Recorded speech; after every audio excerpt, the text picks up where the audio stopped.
this last part I want to, the way I vision this. Have you ever seen the space shuttle? You've seen it on TV. Has anybody ever actually been there? My dad was stationed at Cape Canaveral Airport. And while I was there, a shuttle launched.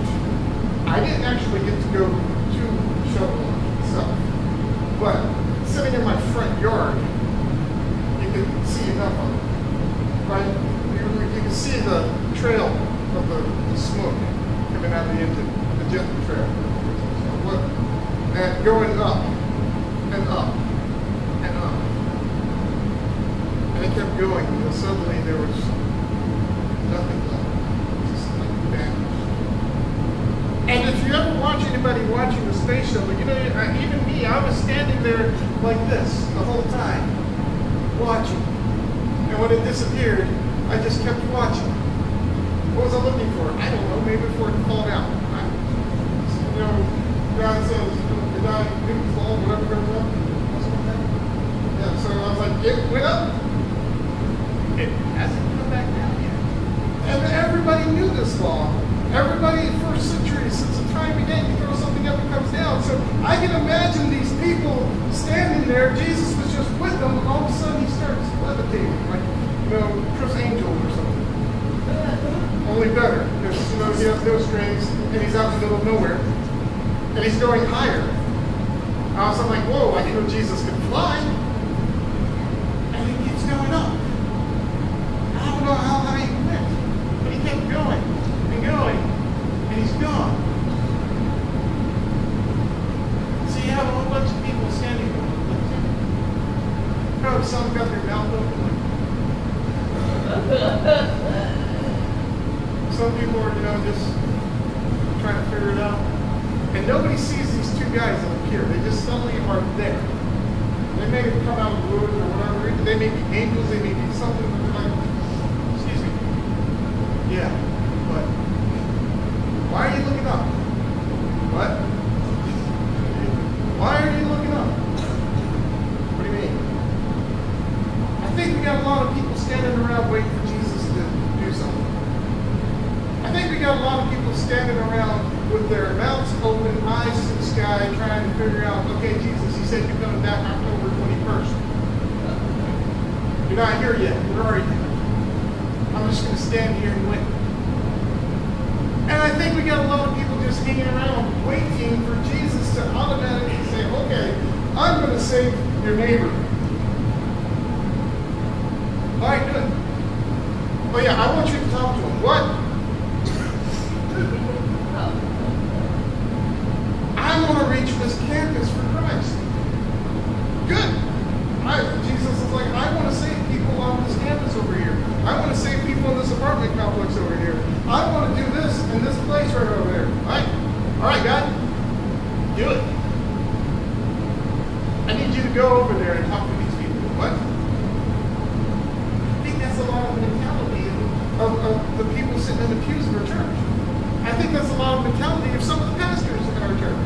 God, I think it's a lot of mentality of some of our people who say we're ministers in the church. They're like, God says, I'm going to reach this world for me. I want people to come to me. I want people to be saved. I want people to know me and fellowship with me. And I want them to be fed.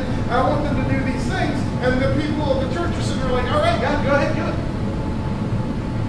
Instead of, all right, God, what do you want me to do with this? We're standing around with our mouths open, looking at the sky, waiting for Jesus to come down and fix everything. It's a bad thing. God didn't say, pay attention, keep watch. But he also says, go and do it. Go and disciple. Go make disciples. Just don't go make decisions. Go and reach people and tell them about who I am. Don't just stand there. Do something. Go out and preach the gospel. Teach people. Tell people about me. Tell people about what I can do. Go into the nearest place that you have and do something. So that's involved with Acts chapter 1, verse 8. The interpretation of Acts chapter 1, verse 8. Which I'm going to give you the interpretation that I've heard, how people have said this over the years. Acts 1:8 has the three places. And the preachers that I know, that I've heard, focus on these three places to the point of driving nuts about it. They say, first, you go to Jerusalem. They say your Jerusalem is your neighborhood, your town, the people you live with, the people who near you. You go in there, you're going to be my witnesses to those people. Okay, so Jerusalem is, let's say, Widener, for those who live in these towns. Is your Widener. Then they've got Judea and Samaria. Judea and Samaria, Judea are the people that you like that live near the Philadelphia area. And Samaria are the people that you don't really like. So they like the slower Delaware people. I'm sorry, I'm sorry.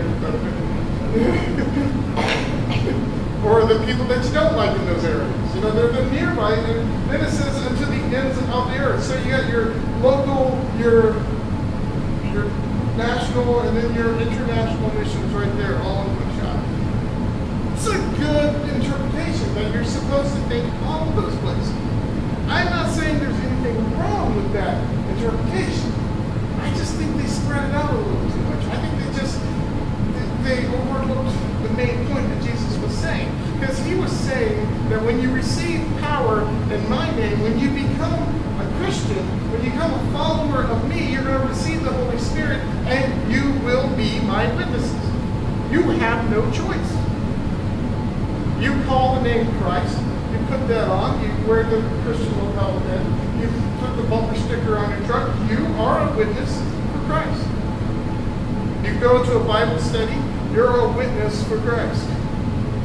You start talking about Jesus, you're a witness for Christ. Are you a witness where? Where you are. You will be my witness wherever you go. That's what Jesus is saying. Yes, your life will affect those in Jerusalem, in Judea, in Samaria, and in the ends of the earth. But that doesn't mean that means in all of those places you are a witness. You don't have to go to every one of those places.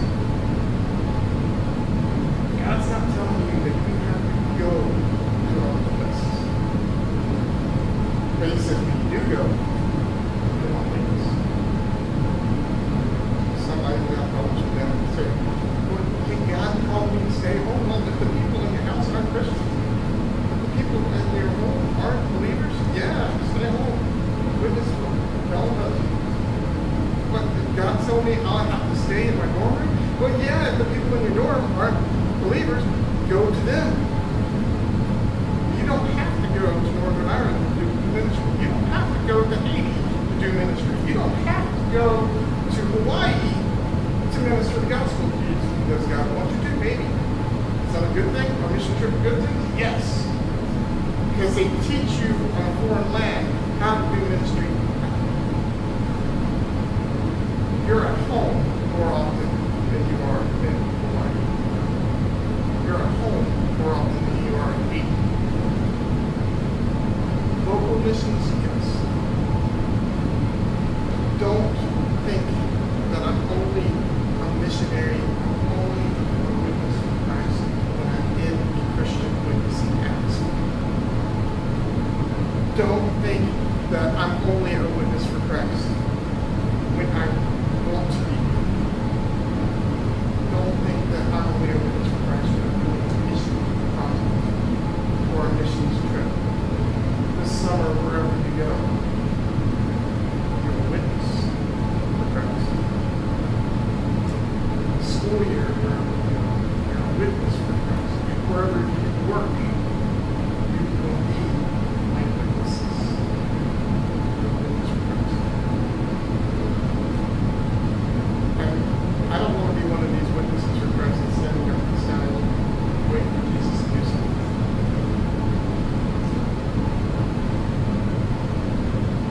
We need to be a little proactive.